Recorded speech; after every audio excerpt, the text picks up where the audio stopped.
안녕하세요. 부버지 김현민 기자입니다. 이강인 선수가 비아레알과의 경기에서 결승골을 어시스트하면서 시즌 4호 도움을 올리는 데 성공했습니다.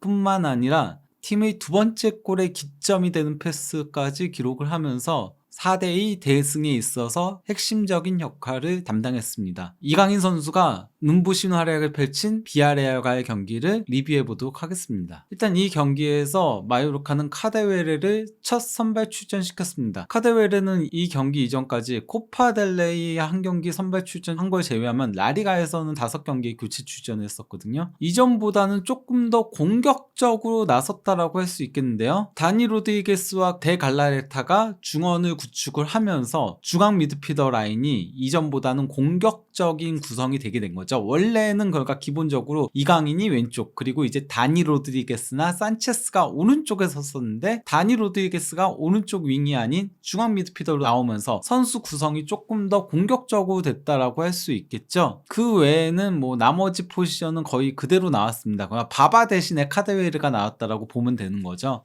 마요르카는 초반 이강인 선수의 프리킥을 중심으로 비아레알 공략에 나섰습니다. 경기 시작 10분 만에 이강인 선수가 프리킥을 올린 걸 센터백인 라이오가 헤딩 슈팅으로 가져갔는데 이게 골대를 살짝 빗나갔었고요. 그리고 또 이제 19분경에는 이강인 선수의 프리킥을 이번에도 라이오가 헤딩 슈팅으로 가져갔는데 이는 골키퍼 정면으로 향했고 심지어 옵사이드였습니다. 이강인 선수가 올릴 때 라이오 선수의 위치가 옵사이드였던 거였죠. 이러한 가운데 마요르카가 20분경 선제골을 넣으면서 앞서 나갑니다. 압박이 주요했었는데요. 압박을 강하게 하다 보니까 비아레알이 백패스를 돌리다가 이제 골키퍼한테까지 패스가 가게 됐는데, 여기서 이제 그 레이나 골키퍼, 예전에 그 리버풀에서 뛰던 예능 골키퍼로 유명했었죠. 물론 실력은 좋지만은 실수들을 할 때가 있어서 이 레이나 골키퍼가 카데웨레를 넘기는 로빙 패스를 시도를 했는데요. 이를 다니 로드리게스가 빠르게 세도에 와서 가로채기를 성공시켰고, 여기서 이제 컵백 패스를 준 걸 카데웨레가 밀어 넣으면서 귀중한 선제골을 기록했습니다. 카데웨레 선수의 마요르카 데뷔골이었죠. 이어서 21분경에 마요르카한테 호재가 하나 더 발생했습니다. 트리게로스가 그 다니 로드리게스 선수와의 경합 과정에서 다니 로드리게스가 뒤에서 살짝 밀었거든요. 약간 화를 참지 못하고 안면을 주먹으로 때려서 퇴장을 당하는 일이 있었습니다. 이와 함께 마요르카는 수적 우위 속에서 비아레알을 상대할 수 있었죠. 하지만 마요르카는 이 경기에서 수비적인 부분에선 실수가 좀 많았는데요. 43분경에 곤살레스가 백패스를 준 게 이게 좀 셌어요. 그럼에도 이게 그래도 패스 방향은 맞았기 때문에 라이오 선수가 받아냈어야 됐거든요. 근데 이제 라이오 선수가 뒤로 흘리는 실수를 범했고, 이를 빠르게 압박해 들어온 비아레알 공격수 모랄레스가 가로채서는 골키퍼와 1대1 찬스에서 골을 넣으면서 승부를 원점으로 돌리는 데 성공했습니다. 하지만 마요르카는 전반 종료 직전 다시 리드하는 골을 넣는 데 성공했습니다.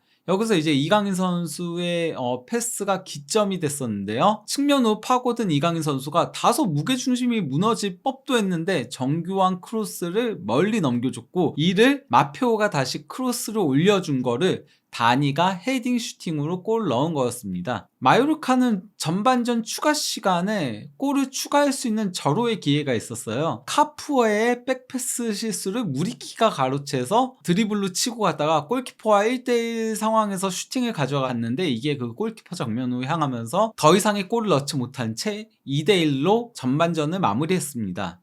전반전 활동량 기록을 보면요, 이강인 선수가 팀 내에서 5번째로 많았습니다. 거기다가 보시면 아시겠지만은 마요르카 선수들이 전체적으로 활동량에서 비아레알 선수들을 압도했죠. 이것이 마요르카가 2대1로 앞선 채 전반전을 마무리할 수 있었던 원동력이라고 할 수 있겠습니다. 그런데 후반 초반 다시 한번 마요르카가 패스 미스를 범하면서 비아레알에게 동점골을 내주고 말았습니다. 코페테 선수가 패스 미스를 한 거를 카푸에가 가로챘고, 카푸에의 패스를 받은 피노가 센스 있는 스루 패스를 찔러준 걸 추쿠에제가 라이코비치 골키퍼 키를 넘기는 센스 있는 로빙 슈팅으로 골을 넣는 데 성공했습니다. 이후 마요르카의 공세가 이어졌는데요. 54분경에 다니가 상대의 패스를 뺏어서 무리키한테 패스를 줬고 다시 무리키 리턴 패스를 받아서 다니가 수루 패스를 찔러준 걸 카데웨레가 드리블로 치고 가다가 패스를 준 걸 무리키가 슈팅으로 가져가서 골을 넣었는데요. 이게 근데 이제 그 처음에 다니가 무리키한테 패스를 줬을 때 거기서 이제 옵사이드 위치였던 게 뒤늦게 비디오 판독 결과 드러나서 취소되는 일이 있었습니다. 하지만 마요르카는 곧바로 4분 뒤에 다시 앞서 나가는 골을 넣는데 성공했습니다. 이강인 선수의 코너킥을 다니가 헤딩 슈팅으로 골 넣은 건데요. 이 코너킥이 정말 절묘했어요. 앞에서 무리키 선수가 뛰어주면서 상대의 시선을 빼앗았고 무리키 선수를 살짝 넘어가면서 그러면서 정교하게 그러니까 다니 선수의 머리로 떨어진 거죠. 그러다 보니 다니 선수는 특별히 점프하지 않은 채 그냥 방향만 바꾸는 헤딩 슈팅으로 골 넣을 수 있었던 거였습니다. 이게 실질적인 결승골이었죠. 여기서 그치지 않고 마요르카는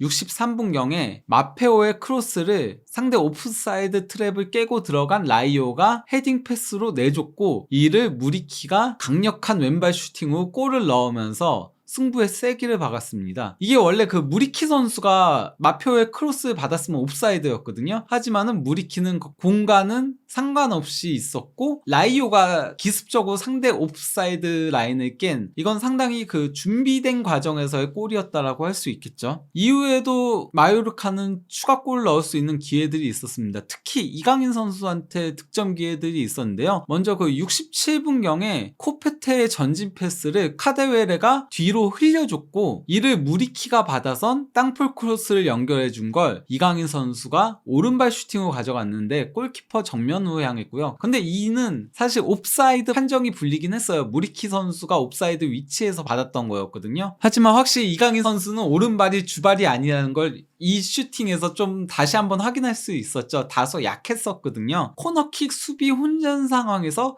카데웨레가 길게 넘겨준 걸 이강인 선수가 하프라인 근처에서 받아서 홀로 드리블로 치고 가다가 왼발 슈팅을 가져간 게 이게 골대를 완전히 빗나가고 말았습니다. 이거는 아마도 이강인 선수가 페널티 아크 지역부터 상대 페널티 박스 안까지 장거리를 달리다 보니까 힘이 빠져서 그렇게 된 게 아닌가 싶을 정도였습니다. 그래도 이강인 선수는 이 경기에서 상당히 인상적인 활약을 펼쳤고 81분경에 무리키와 이강인 선수가 교체 아웃됐는데 이때 이제 그 마요르카 홈팬들이 기립박수를 쳐줬습니다. 이에 이강인 선수도 박수로 화답하는 장면을 연출을 했고요. 이강인 선수의 이 경기 활약상에 마요르카 홈팬들이 얼마나 만족을 했는지를 확인할 수 있었던 대표적인 장면이겠습니다. 결국 경기는 마요르카의 4대2 승리로 마무리가 됐는데요. 이는 그 마요르카가 이번 시즌 한 경기 최다골에 해당합니다.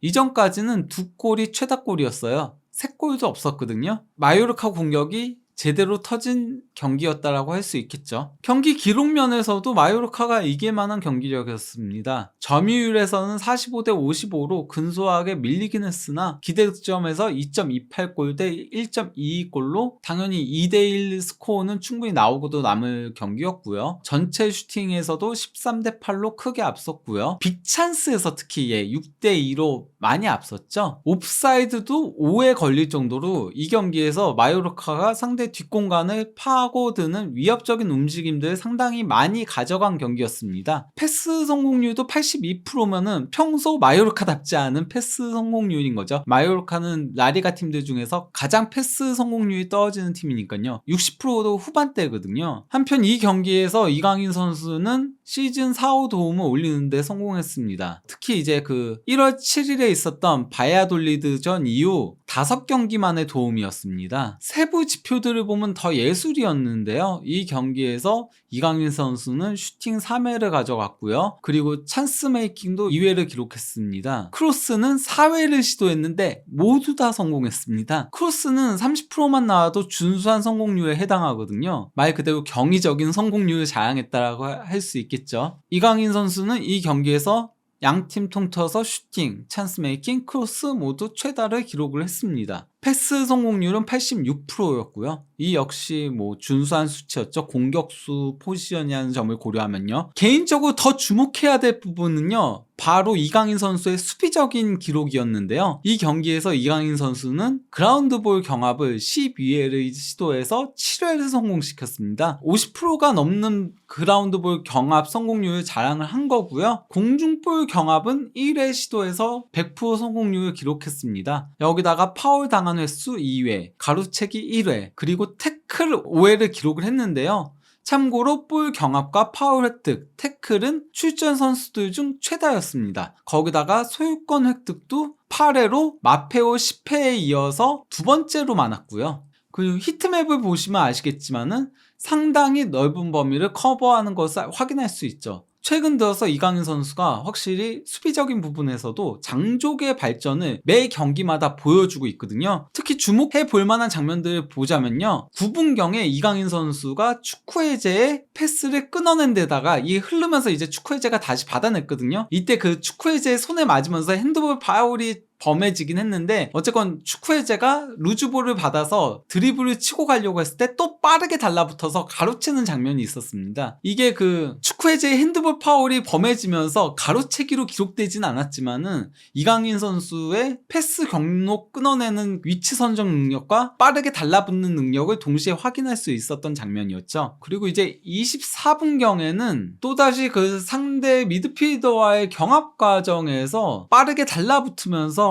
가로채기를 성공시키는 장면이었습니다. 그리고 26분경에는 포이스를 압박을 했거든요. 그래서 포이스가 뒤돌았다가 다시 앞으로 갔다가 도저히 이강인 선수의 압박을 뿌리치지 못해서 카푸에한테 횡패스를 줬어요. 근데 여기서 이강인 선수가 다시 카푸에한테 달라붙어서는 소유권을 가져왔습니다. 그러다 보니까 카푸에가 이강인 선수를 밀치면서 파울을 기록을 한 거였죠. 이게 카푸에가 파울을 하지 않았으면은 이강인 선수가 가로채기를 또 하나 더 기록할 수 있었던 장면이었습니다. 이렇듯 이강인 선수가 공수에서 맹활약을 펼치다 보니까요, 품목 평점에서는 8.1점으로 전체 3위를 기록을 했습니다. 다니가 1위였고요, 9.0점. 그리고 이제 무리키가 8.5점으로 2위였죠. 후스코어드 평점에서도 7.7점으로 다니와 무리키에 이어서 3위를 기록을 했습니다. 그리고 소파스코어 평점에서도 7.5점으로 다니와 무리키에 이어서 3위를 기록을 했고요. 마르카 평점에서는 그냥 딱 보통으로 나왔어요. 그냥 별 하나를 받은 거거든요.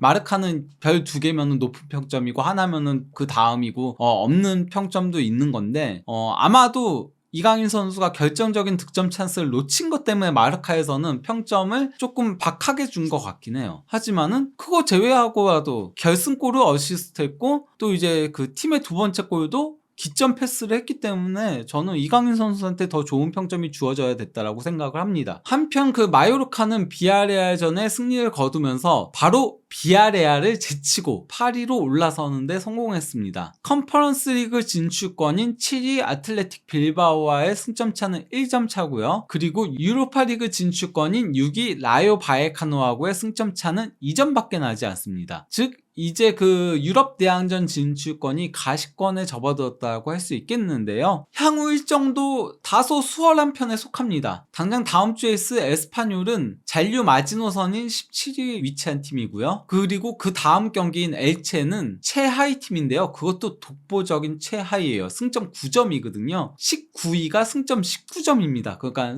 19위보다도 승점 10점 차가 밀리는 최하위인 셈이죠. 엘체는 사실상 강등이 확정됐다라고 봐도 무방합니다. 다만 이제 그 다음 두 경기가 다소 까다롭습니다. 소시에다드는 현재 3위에 위치하고 있고요. 베티스는 5위에 위치한 팀입니다. 하지만 이후에는 다시 일정이 쉬운 편입니다. 오사수나는 10위에 위치한 팀인데 마요르카 홈이죠. 마요르카가 이번 시즌에 후성적을 올리고 있는 거는 홈 성적 때문인 거거든요. 그러하기 때문에 오사수나가 까다로운 팀이라고 하더라도 충분히 승리를 거둘 수 있다라고 할 수 있겠고요. 또 이제 바야돌리드는 14위, 셀타비고는 13위, 그리고 헤타페는 19위에 위치한 팀입니다. 즉 에스파뇰가 엘체전을 잘 치르고 소시에다드와 베티스 상대로 어느 정도 선전만 해준다면은, 그래서 기세가 꺾이지만 않는다면은 충분히 유럽 대항전 진출을 노려볼 수 있겠다라고 할 수 있겠습니다. 그러면 한준TV에서는 앞으로도 마요르카 경기들을 쭉 팔로잉하면서 분석 영상들을 올리도록 하겠습니다.